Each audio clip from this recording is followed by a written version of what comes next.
wants. This is a tricky subject because usually when we try to talk about needs, it's all the things that nobody wants to talk about because they already know and they don't want to be reminded that they should drink more water and get more sleep and go to the gym and be nicer and all that kind of stuff.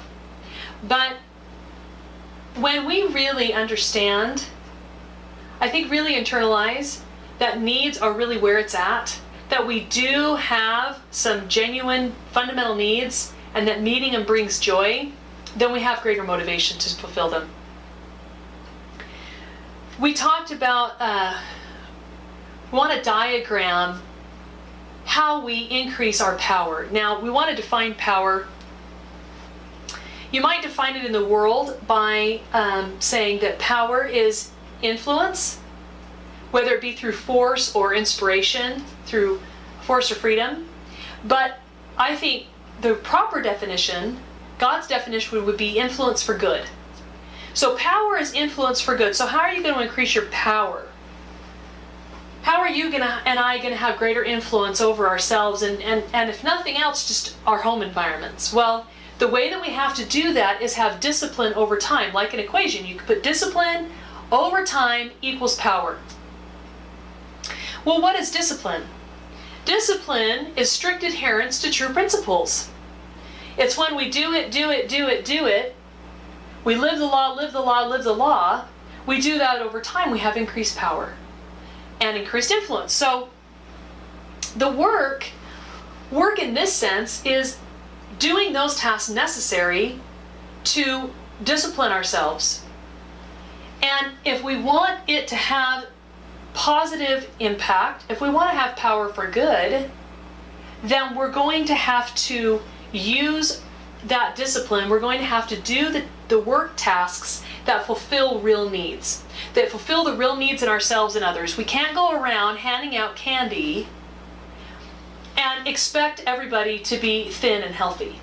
So you can have impact in lots of different ways, but if you want positive impact, you've got to fulfill needs, your own and others. In The Powerful Engagement, Laura and Schwartz talk about moving forward in our lives, becoming better people, becoming healthier people. He says, it's impossible to chart a course of change until you're able to look honestly at who you are today.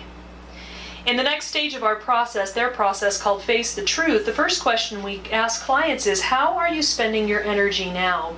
Each of us finds ways to avoid the most unpleasant and discomforting truths in our lives.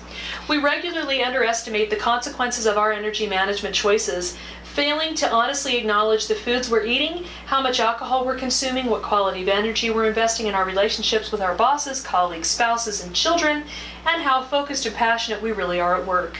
Too often we view our lives through rose-colored glasses, painting for ourselves as victims, or simply denying to ourselves that the choices we're making are having a consequential impact on the quality, force, and focus of our energy. So they want to move away from a model that says we need to manage time to a model that says we need to manage energy. And they talk about the 4 fundamental types of energy: emotional, mental, spiritual, and physical. And we want to increase in those capacities. And we have real needs there, real needs in all of those areas. And so they said, process always starts with being honest about where we are today, which is why this month we look at what are my real needs. And we start being honest. What are my real needs? And I need to pick one and look honestly at how I can better fulfill that need, because it's a real need I have, and I'm lacking in quality of life as long as I lack in fulfillment of that need. Now, this makes us look at things differently. In their book, they talk about the old paradigm and the new paradigm. The old paradigm was manage time. They say manage energy. The old paradigm was avoid stress. The new paradigm says seek stress. We used to say life is a marathon. It's really a series of sprints. Downtime is wasted time, or downtime is productive time. Rewards fuel performance, or purpose fuels performance. Self-discipline rules, or rituals rule.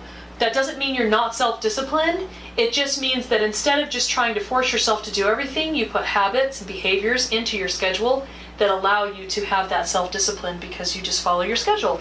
And then it says the power of positive thinking, the power of full engagement. So that's their chart about the fulfillment of needs and what elements we need to change our thinking about. They talk about the importance of seeking stress and relaxing, that's how growth happens. We'll talk about that in another lecture. So Adler says that needs are desires so basic that they exist without regard to what is offered in the marketplace and without an individual's comparing his own condition or possessions with those of others. No matter whether or not somebody is selling water, you need it. No matter whether or not there's anybody to be friends with, you still need them. The need exists whether or not it's available to you. In contrast, wants are desires that are induced by what is offered in the marketplace and are augmented and intensified by an individual's comparing what he has with the possessions of others. Needs are absolute, wants are relative. And then he goes on to say that needs may or may not be consciously felt, whereas wants are always consciously felt. Almost all of us want things we do not need and fail to want things we do need. So our needs are never misguided. They're never wrong for us. If it's a legitimate need, it should be fulfilled.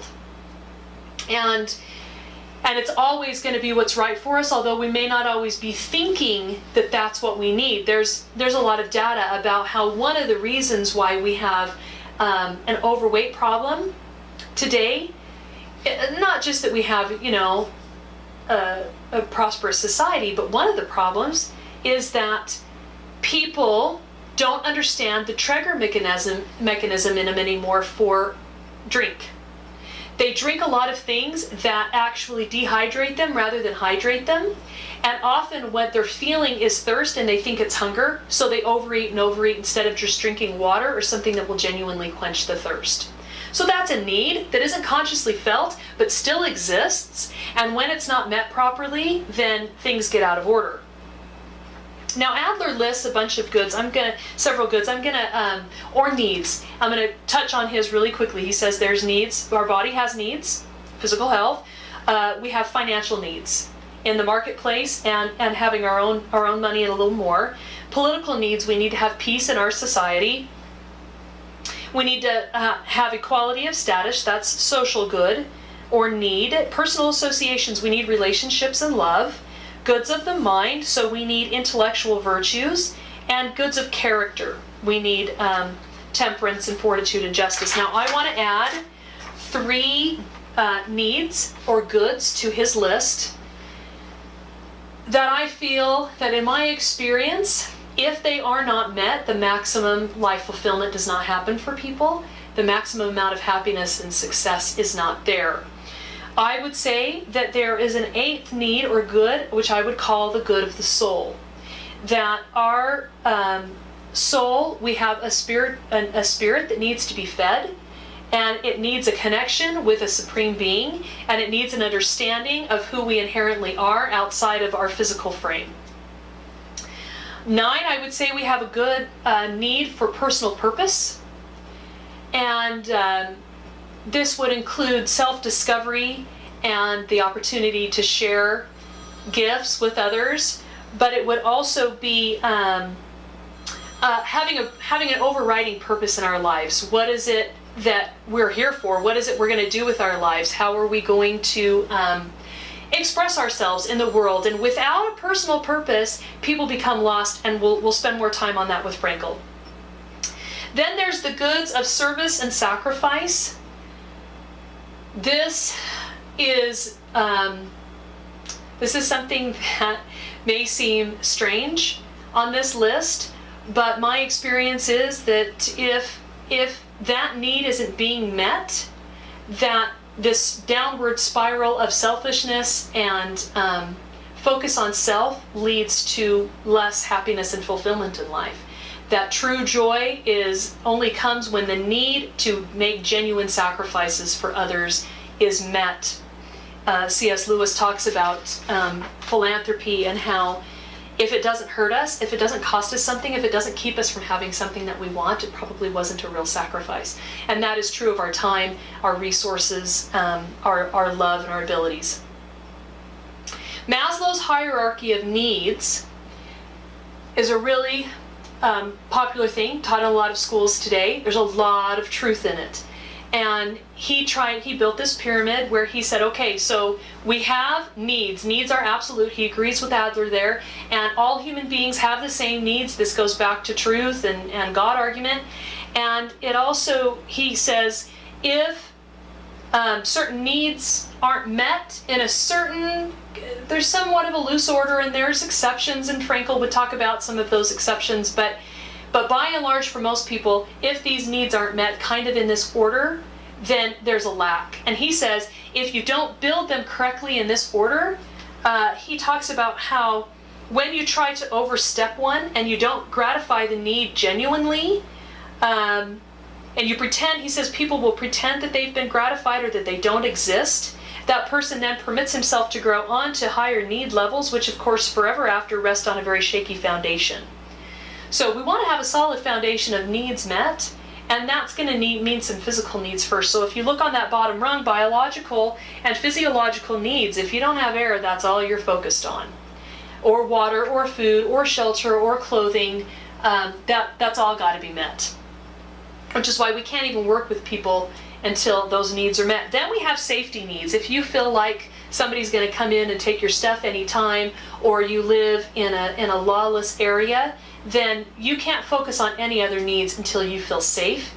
And you know that physically and emotionally and mentally you're going to be taken care of. And this is, especially in our day and age in our country, this is something that happens a lot in psychoanalysis and meeting with counselors and that kind of thing. For those that are really struggling with their mental health, often it's because emotional and spiritual safety needs weren't met. And so you have to teach a person how to meet their own needs in that way. And I want to mention that again. Had a great conversation with my children about the reality of meeting your own needs, that needs are absolute, and that you can't build a life around having anybody, even a spouse, meet those needs for you. Ultimately, we do a lot of blaming and a lot of victimizing because we recognize that we have needs and we absolve ourselves of responsibility, which we'll talk about in the responsibility lecture, by trying to have other people meet those needs for us. That's not reality. And we can't be happy and fulfilled that way. Now, we do need society, we need liberty, we need those things, we need other people, but on a day-to-day basis, you have that responsibility to meet your own needs, and you're the only one that can do it. So then he talks about belonging and love. We need to work on these. And the next rung is esteem needs, achievement, responsibility, status, reputation, in other words, greater influence. And he's just, this is just Covey's center of influence model. You can't have influence outside yourself until you have your personal needs met, which means taking care of yourself first. You've got to repair relationships and feel genuine love and companionship before you can go out and seek for status, or you've got a shaky foundation again. And, it's like, people that try to go out in the world and have influence but can't really do it because family needs keep pulling them back home because they haven't gotten those needs met first. So we want to do that in the right order. I want to touch really quickly on a concept of leisure time that Adler talks about, because he says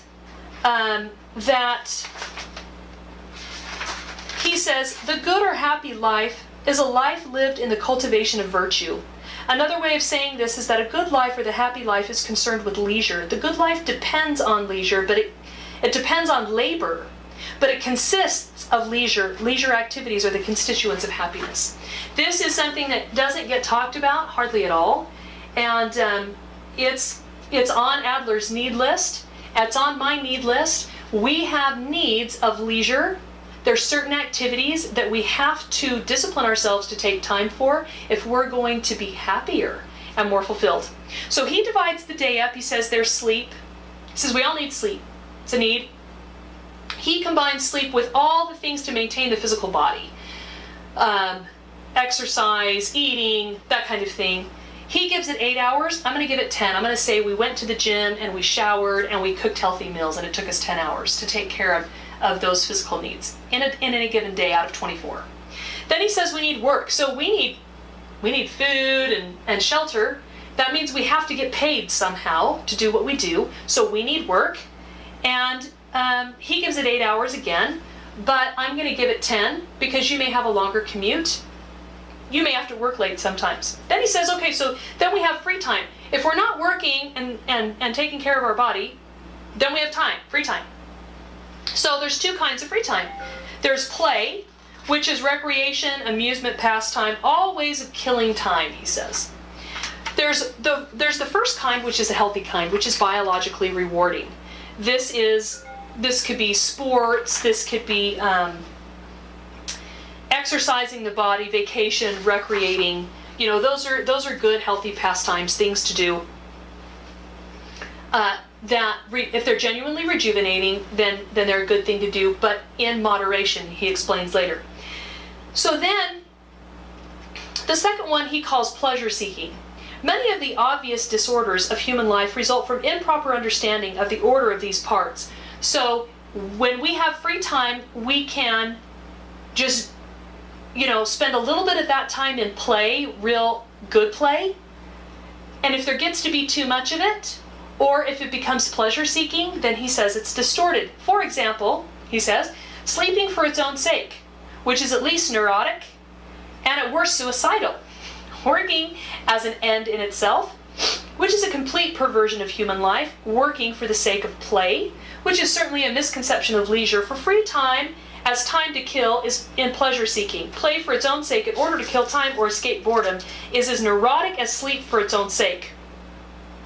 Now, Dewey agrees with him, and John Dewey, and I, in the Principles of Liberty course, I talked about him, and I do this periodically, that I quote someone whose worldview I do not agree with, someone who I think was off some of the time, but when he talks about education, he has some really great things to say. I think he's right a lot of the time, and he agrees here with Adler about this idea of perverted play, distorted use of free time. He says that, he's talking about little children, and he says that they play, but when the play, as they get older, it takes longer to complete a task. It might take several hours, and then a day, and then a week to complete something, and that becomes more and more like work. And he says, but the difference between healthy work and what he calls drudgery is when it becomes a forced activity. He says it's not carried on for any significance attached to the doing. So when you go to work and it's not intrinsically rewarding, you don't enjoy doing it for its own sake, you would never do it if you didn't get paid, it becomes drudgery. Whereas something approaching drudgery, or the need of fulfilling externally imposed tasks, the demand for play persists, but tends to be perverted. So if you don't have any inherent enjoyment in what you do for your work during the day, and you're only doing it to make money, then you still have this need for play, but it becomes perverted. The ordinary course of action fails to give adequate stimulus to emotion and imagination, so in your free time, there's no imperious demand for stimulation. There's this imperious demand for stimulation by any kind of means. Gambling, drink, etc. may be resorted to, Dewey says. Then he says, or in less extreme cases, there is recourse to idle amusement, to anything which passes time with immediate agreeableness. So when we don't take pride in what we do at work, and when we sign up for work that becomes drudgery to us, we have this need for recreation, and our play either becomes just idling away time, just spending time, and we'll talk about this more in our responsibility lecture when we talk about the problem of time, but also in extreme cases it becomes very perverted. And if you look at our culture, it's easy to see some video games that are turning really bad, and movies that are turning really bad, and addictions and unhealthy behaviors in every direction. And this is a key component of the misuse of time, because people don't understand that they have a need for leisure, and they're not meeting that need properly, and they're not expanding their minds and seeking truth like we want to do in this, in this education for real life. And so these needs aren't being met. Work is a drudgery, and so they play, and they're unfulfilled at work, and they're ultimately unfulfilled in their play and become less healthy rather than more healthy. This is how he describes leisure time. Such things as thinking or learning, reading or writing, conversation or correspondence, love and acts of friendship, political activity, domestic activity, artistic and aesthetic activity. Just think of that list of things. They are not work, and they are not or seem not to be play. But leisure consists of those intrinsically good activities which are both self-rewarding and meaningful beyond themselves. They can be both good things to do and good in their results. As, for example, political activities. The activities of a citizen are both good in themselves and good in their results. The results of leisure activity are two sorts of human excellence or perfection. Those private excellences by which a man perfects his own nature, and those public excellences which can be translated into the performance of moral and political or public duty.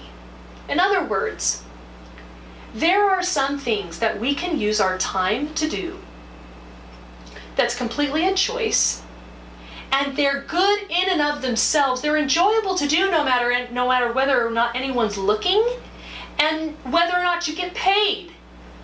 To learn languages, to read books, to practice an instrument, to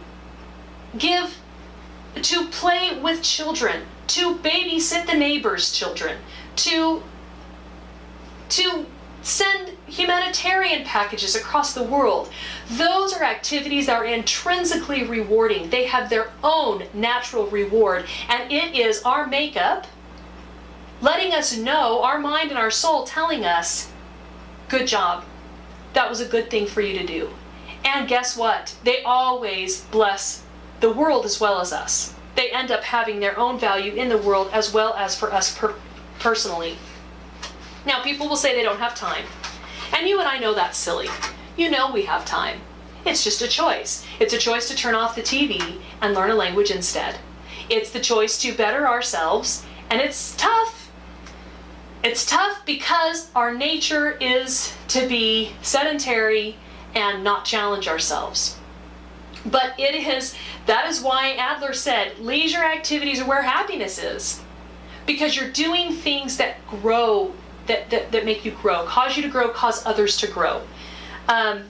If we break this down really quickly, if we were to say in any given day, work day, 5 days a week, you have 20 hours is work and sleep, okay, 4 hours left. 4 hours. Now at our house we take 1 hour. And it's not even every day. But we try to go 7:30 to 8:30, that's when most of us can usually be around, and we try to do something together cultural.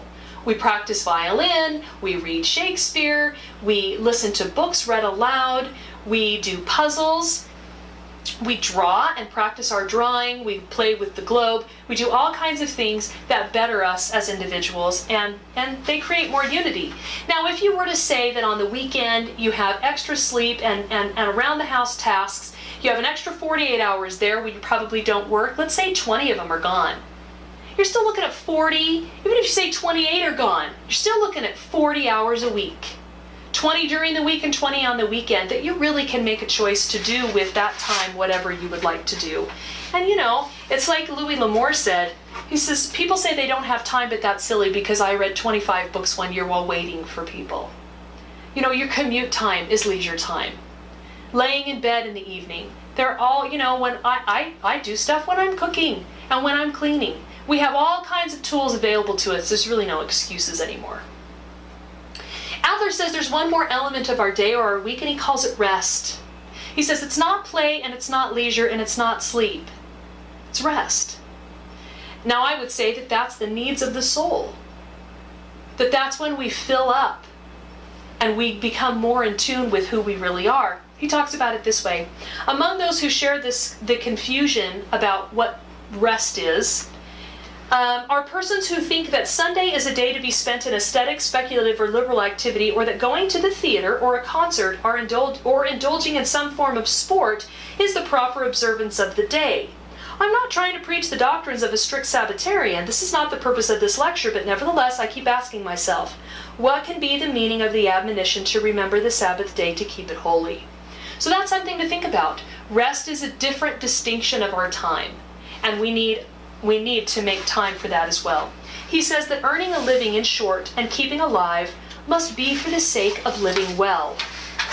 And this is something that we're doing here. We're trying to better ourselves through coming to truth. Aristotle says happiness, whether consisting in pleasure or virtue or both, is more often found with those who are more highly cultivated in their mind and in their character.